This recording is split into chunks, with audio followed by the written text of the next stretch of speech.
하나님 아버지, 오늘 제가 하나님의 말씀을 읽고 묵상할 때 필요한 영의 양식을 주시기 위해 성령님께서 이 시간에 함께해 주시길 간구합니다. 예수님 이름으로 기도합니다. 아멘. 오늘 우리에게 주시는 하나님의 말씀입니다.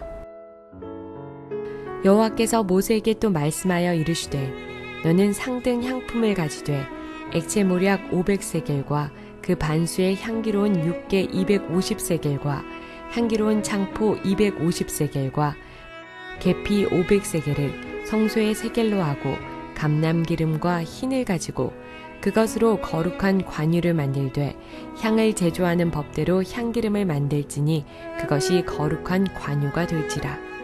너는 그것을 회막과 증거교에 바르고 상과 그 모든 기구이며 등잔대와 그 기구이며 분향단과 및 번제단과 그 모든 기구와 물두멍과 그 받침에 발라 그것들을 지극히 거룩한 것으로 구별하라. 이것에 접촉하는 것은 모두 거룩하리라. 너는 아론과 그의 아들들에게 기름을 발라 그들을 거룩하게 하고 그들이 내게 제사장 직분을 행하게 하고 이스라엘 자손에게 말하여 이르기를 이것은 너희 대대로 내게 거룩한 관유니 사람의 몸에 붙지 말며 이 방법대로 이와 같은 것을 만들지 말라. 이는 거룩하니 너희는 거룩히 여기라. 이와 같은 것을 만드는 모든 자와 이것을 타인에게 붓는 모든 자는 그 백성 중에서 끊어지리라 하라. 사랑하는 성도 여러분, 평안하셨습니까? 오늘도 주님께서 주시는 말씀과 함께 복된 하루를 열어가시기 바랍니다. 오늘 우리에게 주실 하나님의 말씀은 출애굽기 30장 22절에서 33절 말씀입니다. 오늘은 관유에 관한 것입니다. 이 관유는 제사장과 또 성막의 모든 기구들에게 부어서 그것들을 거룩하게 했던 그런 역할을 하던 것이었습니다. 이것에 대해서는 내용이 길지만은 간략하게 살펴본다면은 29절에 보면은 너희가 관유를 부은 모든 것들을 지성물로 여겨서 거룩하게 여기라고 말씀하고 있습니다. 이것은 그 기름을 부은 모든 기구들은 거룩하기 때문에 성막 안에서만 사용하라는 얘기입니다.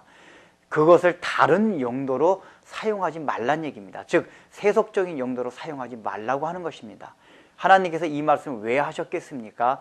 사람이 이 거룩한 것을 가지고도 얼마든지 세속적인 방법으로 사용할 수 있기 때문입니다. 여러분들, 우리가 여리고성을 함락했을 때 하나님께서는 그 여리고성 안에 있는 모든 것은 하나님께 드려진 것이기 때문에 건들지 말라고 했습니다. 즉 하나님께 드려졌다고 하는 것은 그 모든 것이 다 거룩하게 되었다는 것입니다.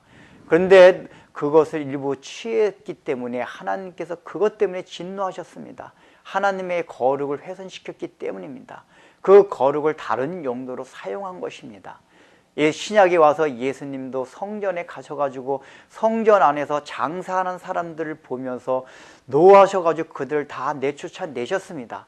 그 당시에 종교 지도자들이 자기네게 주어진 그 거룩함 가지고 그러한 권위를 가지고 자신들의 유익을 위해서 그것을 사용한 것입니다. 세속적인 목적으로 거룩한 걸 사용한 것입니다. 오늘날에도 사실 그런 것이 많이 있습니다. 우리가 교회에 나와서 하는 모든 봉사, 헌신, 우리가도 거룩하게 우리 자신조차도 정말 거룩한 목적에 맞게끔 사용하는 것이 아니라 어떤 세속적인 용도로 우리 인간의 욕망을 위해서 사용하는 때가 얼마나 많이 있습니까?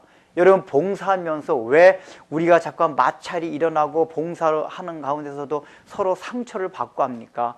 진정으로 그 봉사 가운데 그것을 거룩한 기름으로 생각하는 것만이 아니라 그 봉사를 통해서 무엇인가 나의 성취욕을 느끼고 또한 그 봉사를 통해서 뭔가 나의 이름을 다른 사람들에 알리고 싶고 헌금을 통해서도 마찬가지고 그러한 것들이 작용을 할 때 결국은 그것은 세속적인 것이 종교적인 거룩한 것을 가지고 세속적인 것으로 사용하게 되는 것입니다. 그래서 33절에도 보면 하나님께서 그것을 또 강조하십니다. 너희가 이 기름을 내가 명하지 않은 사람에게 붓지 말라. 이것 때문에 기름을 만드는 자에게는 이 생명에서 끊쳐지리라고 말씀하고 있습니다. 얼마나 무서운 말씀입니까? 즉 이 기름을 내가 원래 말한 그 용도대로 사용하지 않고 다른 기름을 만드는 자에게 그런 저주가 있다는 것을 말합니다. 이 기름은 거룩한 기름이기 때문에 거룩한 것으로만 사용하라고 하는 것입니다. 그런데 오늘날 우리들이 거룩한 것을 세속적인 것으로 사용할 수 있다는 것을 늘 명심해야 합니다. 저도 목회자입니다. 제가 지금 말씀을 전하고 기도하는 모든 것 자체가 다 거룩한 것입니다. 그런데 중요한 것은 내가 말씀을 전한 이 거룩한 일조차도 가장 세속적으로 될 수 있다는 것입니다. 어떨 때 그렇습니까? 내가 이 말씀을 전해가지고 사람들한테 은혜 받게 해가지고 내가 다른 사람들 인기도 좀 얻고 그것을 통해서 다른 사람들의 존경을 받아야겠다라고 생각하면은 저는 가장 거룩한 것을 가지고 가장 세속적으로 사용하고 있는 것입니다.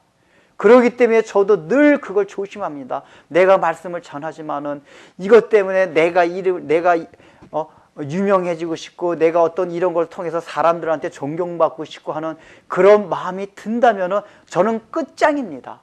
하나님이 끊쳐진다고 말씀하고 있습니다. 목회자뿐만이 아닙니다. 모든 성도들이 신앙생활을 할 때 하나님이 주신 거룩한 것을 우리가 우리 자신을 잘 다스리고 살펴보지 않으면 얼마든지 세속적으로 자기의 욕망과 인간의 생각을 위해서 거룩한 것을 사용할 수 있다는 것을 명심해야 합니다. 우리가 그렇지 않으면은 나중에 하나님 앞에 가서 마태복음 7장에 나온 듯이 내가 주를 위하여 내가 주의 나라를 위하여 많은 권능을 행하고 능력을 행하고 많은 일을 했습니다. 그 사람들은 주님께서 칭찬해 주시자고 맨 앞에 나가서 그렇게 얘기한 것입니다. 주님께 책망받을 줄 몰랐던 것입니다. 그렇기 때문에 앞장서 나가가지고 주님이 재림하실 때 그 얘기한 겁니다. 그런데 주님께서 뭐라고 말씀하셨습니까? 불법을 행한 자들아 나를 떠나가라. 내가 너희를 도무지 알지 못한다라고 주님께서 말씀하셨습니다. 왜 그렇습니까? 분명히 그 사람들은 열심히 있던 사람들이었습니다. 종교 지도자였을지도 모를 겁니다. 그들이 하나님을 위하여 많은 일을 했습니다. 그럼에도 불구하고 주님이 그들을 모르신다고 한 것은 그 거룩한 것을 가장 세속적으로 자기 이름을 위하여 자기의 유익을 위하여 했기 때문에 주님께서 그들을 모른다고 한 것입니다. 이것은 신앙생활 열심히 하는 사람일수록 굉장히 조심해야 될 그런 문제입니다. 여러분 이 말씀을 명심하시기 바랍니다. 기도하겠습니다. 하나님 아버지, 우리는 신앙생활 하면서 하나님께서 주신 거룩한 것을 얼마나 세속적으로 사용하는 때가 많이 있습니까? 참으로 우리의 인간의 욕망과 우리의 생각과 신념으로 참으로 거룩한 것으로 덮는 때가 얼마나 또 많이 있습니까? 주님께서는 그러한 자들을 끊어내리라고 그렇게 무섭게 말씀하십니다. 우리가 이런 것을 내 마음의 경각심을 가지고 나중에 주님께서 재림하실 때에 참으로 우리의 한 일들이 주님 앞에 그대로 인정받을 수 있도록 거룩한 것을 거룩한 대로만 사용할 수 있는 그런 겸손함과 우리를 살펴보는 일들이 늘 계속되게 도와주옵소서. 예수님의 이름으로 기도드립니다. 아멘.